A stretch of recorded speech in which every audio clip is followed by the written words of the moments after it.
मेघालय की शांत पहाड़ियों में जहां हर सुबह धुंध के साथ एक नई शुरुआत होती है, वहां एक जोड़े का प्यार भी खिल उठा था।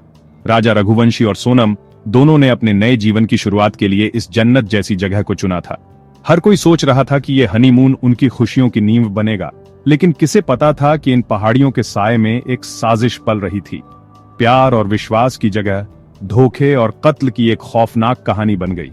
इन शांत वादियों में एक ऐसी घटना घटी जिसने सबको हिलाकर रख दिया। इंदौर का एक सफल बिजनेसमैन राजा रघुवंशी अपनी नई नवेली दुल्हन सोनम के साथ सपनों की छुट्टियों पर निकला था। उसे जरा भी अंदाजा नहीं था कि उसकी पत्नी, जिसे वो अपना सब कुछ मानता था, उसी की मौत की साजिश रच रही थी। राजा के लिए यह सफर प्यार और भरोसे का था, लेकिन सोनम के लिए यह एक खतरनाक खेल का हिस्सा था।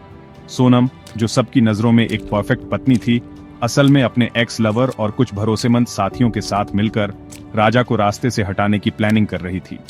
उसके चेहरे पर मासूमियत थी, लेकिन दिल में चालाकी और धोखा छुपा था। कपल्स का ये रोमांटिक गेटअवे जो 20 मई 2024 को शुरू हुआ था, असल में एक सोची समझी क्राइम का कवर था। बाहर से सब कुछ परफेक्ट लग रहा था, खुशियां, प्यार और साथ बिताए पल, लेकिन पर्दे के पीछे एक खतरनाक प्लान पर काम चल रहा था। जैसे जैसे इन्वेस्टिगेशन आगे बढ़ी, पुलिस को ऐसे सबूत मिले जिन्होंने सबको चौंका दिया। सोनम का मास्टरमाइंड के तौर पर सामने आना, उसके एक्स लवर और साथियों की मिली भगत, इन सब ने इस केस को और भी सनसनीखेज बना दिया। प्यार की कहानी एक हॉरर स्टोरी में बदल गई और हर कोई सोचने पर मजबूर हो गया कि इंसान किस हद तक जा सकता है। यह ट्रेजेडी एक कड़वी सच्चाई है कि भरोसा जब टूटता है तो इसके कितने भयानक अंजाम हो सकते हैं।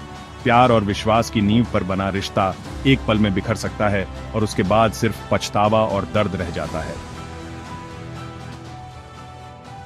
राजा और सोनम की इंदौर में शादी एक भव्य और यादगार सेलिब्रेशन थी, जिसमें परिवार और दोस्तों ने दिल खोलकर खुशियां मनाई। हर रस्म, हर पल में प्यार और उमंग झलक रही थी। शादी के वेन्यू को खूबसूरती से सजाया गया था और हर कोई इस नए जोड़े को देखकर बेहद खुश था। सबको लग रहा था कि ये एक परफेक्ट रिश्ते की शुरुआत है, जिसमें दोनों एक दूसरे के लिए बने हैं। राजा और सोनम की जोड़ी को देखकर हर कोई उनकी खुशियों की दुआ कर रहा था। अरेंज्ड मैरिज के बावजूद दोनों के बीच जल्दी ही गहरा बॉन्ड बन गया। राजा सोनम के चार्म और उसकी मासूमियत से पूरी तरह प्रभावित हो गया था। दोनों के बीच की केमिस्ट्री सबको साफ नजर आ रही थी। शादी के बाद सोनम ने मेघालय में हनीमून प्लान किया, एक ऐसी जगह जो अपनी प्राकृतिक खूबसूरती और शांत वातावरण के लिए जानी जाती है। सोनम ने यह जगह इसलिए भी चुनी थी ताकि वे दोनों भीड़ भाड़ से दूर एक दूसरे के साथ क्वालिटी टाइम बिता सकें। लेकिन इस खूबसूरत जगह के पीछे एक और वजह भी छुपी थी, यहाँ की आइसोलेशन। बाहर से देखने पर कपल बेहद खुश नजर आ रहा था। वे अपनी ट्रिप की फोटोज और कहानियां दोस्तों और फैमिली के साथ शेयर कर रहे थे। सोशल मीडिया पर उनकी रोमांटिक तस्वीरें सबको उनकी परफेक्ट लाइफ का एहसास दिला रही थीं। लेकिन हकीकत इससे बिल्कुल अलग थी। सोनम अपने एक्स बॉयफ्रेंड राज कुशवाहा के साथ लगातार छुप छुप कर बात कर रही थी। दोनों के बीच गुप्त मैसेजेस और कॉल्स का सिलसिला चल रहा था और वे एक खतरनाक साजिश की प्लानिंग कर रहे थे। हनीमून, जो आमतौर पर प्यार और यादों से भरा होता है, अब एक सोची समझी धोखे की कहानी का हिस्सा बन चुका था। सोनम के मन में कुछ और ही चल रहा था और राजा को इसका बिल्कुल भी अंदाजा नहीं था। 23 मई 2024 को राजा और सोनम चेरापूंजी के एक होमस्टे से चेकआउट करने के बाद गायब हो गए। उनकी रेंटेड स्कूटर एक खाई के पास लावारिस मिली, जिससे तुरंत चिंता बढ़ गई। दोनों फोन बंद होने और कपल का कोई पता न चलने पर पुलिस ने खतरनाक इलाके में सर्च ऑपरेशन शुरू किया। इंदौर में राजा की फैमिली घबरा गई क्योंकि कई दिन बीत गए और कोई खबर नहीं मिली। गवाहों ने इलाके में अजनबियों को देखने की बात कही, जिससे फाउल प्ले का शक हुआ।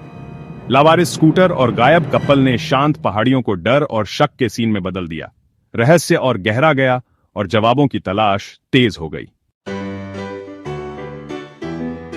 2 जून 2024 को राजा की बॉडी एक खाई में 100 फीट नीचे मिली। उसका गला कटा हुआ था, सिर पर चोटें थीं। इन्वेस्टिगेटर्स को खून से सना रेनकोट, एक चाकू और राजा का फोन मिला। ये सब मर्डर की तरफ इशारा कर रहे थे। गायब ज्वेलरी से एक नकली रॉबरी का शक हुआ, लेकिन पुलिस को एक गहरा मोटिव होने का शक था। इस खोज ने केस को गुमशुदा से होमिसाइड में बदल दिया, जिससे राजा की फैमिली टूट गई। मेघालय की शांत पहाड़ियां अब एक क्रूर क्राइम का बैकड्रॉप थीं। सबूत, धोखे और एक सोचे समझे मर्डर की तस्वीर बता रहे थे। सुपरिंटेंडेंट विवेक सीएम ने केस की जिम्मेदारी अपने हाथ में ली और एक बारीक इन्वेस्टिगेशन की, जिसमें हर छोटे से छोटे सुराग को भी नजरअंदाज नहीं किया गया। पुलिस टीम ने शुरुआती सबूतों को इकट्ठा करने के बाद केस को सुलझाने के लिए एक रणनीति बनाई। कॉल रिकॉर्ड्स, सीसीटीवी फुटेज और मोबाइल लोकेशन डेटा को खंगाला गया, जिससे संदिग्धों की गतिविधियों का पता चला। पुलिस ने टेक्नोलॉजी का पूरा इस्तेमाल किया ताकि कोई भी डिटेल छूट न जाए। गवाहों के बयानों का एनालिसिस किया गया और हर बयान को क्रॉस चेक किया गया ताकि सच और झूठ के बीच फर्क किया जा सके। कई गवाहों से बार बार पूछताछ की गई, जिससे केस की पक्की तस्वीर सामने आई। सबूतों की कड़ियों को जोड़ते हुए पुलिस को पता चला कि सोनम और उसके एक्स लवर राज कुशवाहा, साथ ही 3 और साथियों ने मिलकर राजा के मर्डर की साजिश रची थी। इन सभी को अलग अलग जगहों से गिरफ्तार किया गया। प्लान इंदौर में बनाया गया था, जहां सभी आरोपी एक गुप्त मीटिंग में मिले थे, और अथॉरिटीज को गुमराह करने के लिए मेघालय में एग्जीक्यूट किया गया था, ताकि पुलिस को असली मास्टरमाइंड तक पहुंचने में मुश्किल हो। सोनम की जिद थी कि राजा महंगे सोने के गहने पहने, जिससे एक रॉबरी के मोटिव की तरफ इशारा मिला। पुलिस ने चोरी हुए गहनों और बरामद सामान का मिलान किया, लेकिन जांच में सामने आया कि मामला सिर्फ लूट का नहीं था, लेकिन सच्चाई और भी डरावनी थी। जैसे जैसे केस सुलझा, पुलिस को असली वजह का पता चला। सोनम मास्टरमाइंड के तौर पर सामने आई, जिसने अपने लालच और पुराने रिश्ते की वजह से ये खौफनाक प्लान बनाया था। पुलिस ने उसके पुराने रिश्ते और लालच के सबूतों को जोड़कर पूरा सच उजागर किया। इन्वेस्टिगेशन में मिली कामयाबी ने साजिश करने वालों को सामने ला दिया और पुलिस की मेहनत रंग लाई, जिससे पूरे शहर में पुलिस की तारीफ होने लगी। गिरफ्तारियां तुरंत हुई। सोनम ने सरेंडर कर दिया, अपहरण और याददाश्त खोने का दावा किया, लेकिन पुलिस उसकी कहानी समझ गई। राज कुशवाहा और बाकी साथियों ने कबूल कर लिया मर्डर की साजिश और सोनम की सेंट्रल भूमिका का ब्यौरा दिया। सोनम अपनी बेगुनाही पर अड़ी रही, जिद करती रही कि वह एक विक्टिम थी, लेकिन सबूत और गवाहों के बयान उसके खिलाफ थे। इन्वेस्टिगेटर्स ने उसे एक खराब प्लानर बताया, जिसने क्राइम की कॉम्प्लेक्सिटी को कम करके आंका। कबूलनामों से इन्वेस्टिगेशन बंद हुई, हालांकि पब्लिक ओपिनियन बटा हुआ रहा। एक हाई प्रोफाइल ट्रायल के लिए स्टेज तैयार हो गया था, जो पूरे देश को अपनी गिरफ्त में ले लेगा। राजा के मर्डर से उसकी फैमिली बिखर गई। उसकी मां उमा देवी ने धोखे के लिए सोनम को दोषी ठहराया। जैसे जैसे सबूत बढ़ते गए, फैमिली ने न्याय की मांग की और इसमें शामिल सभी लोगों के लिए सबसे कड़ी सजा की मांग की।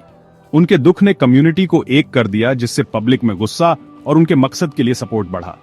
सोनम की फैमिली ने उसकी बेगुनाही पर जोर दिया, दावा किया कि उसे फंसाया गया था। यह केस नैरेटिव्स की लड़ाई बन गया, जिसमें दोनों फैमिली समाधान चाहती थीं। इस ट्रेजेडी ने निजी दुख को न्याय की सार्वजनिक मांग में बदल दिया। राजा का मर्डर धोखे के खतरों और भरोसे की नाजुकता के बारे में एक चेतावनी भरी कहानी है। यह बताता है कि प्यार जब लालच और धोखे से दूषित हो जाता है, तो उसके कितने भयानक अंजाम हो सकते हैं। यह केस रिश्तों में सतर्कता और इंसानी मोटिव्स की अंधेरी संभावना को उजागर करता है। सच्चाई को उजागर करने में लॉ एनफोर्समेंट की भूमिका न्याय की जरूरत की याद दिलाती है। जैसे जैसे ट्रायल पास आ रहा है, यह कहानी समाज को ईमानदारी और अखंडता को महत्व देने के लिए कहती है। यह ट्रेजेडी गलत जगह रखे गए भरोसे के खतरों पर एक स्थायी सबक छोड़ जाती है। राजा के मर्डर और इन्वेस्टिगेशन ने पूरे देश को अपनी गिरफ्त में ले लिया है, जिससे प्यार, धोखे और न्याय पर बहस छिड़ गई है। पब्लिक तुरंत जवाबदेही की मांग करती है, जबकि पुलिस को उनके पूरी तरह से किए गए काम के लिए सराहा जाता है। इस केस ने रिश्तों में भरोसे और सतर्कता के बारे में बातचीत शुरू कर दी है। जैसे जैसे ट्रायल आगे बढ़ रहा है, राजा की फैमिली और कम्युनिटी के लिए न्याय की उम्मीदें ऊंची बनी हुई हैं। यह कहानी एक कड़वी सच्चाई है कि जब भरोसा टूटता है तो इसके क्या अंजाम होते हैं।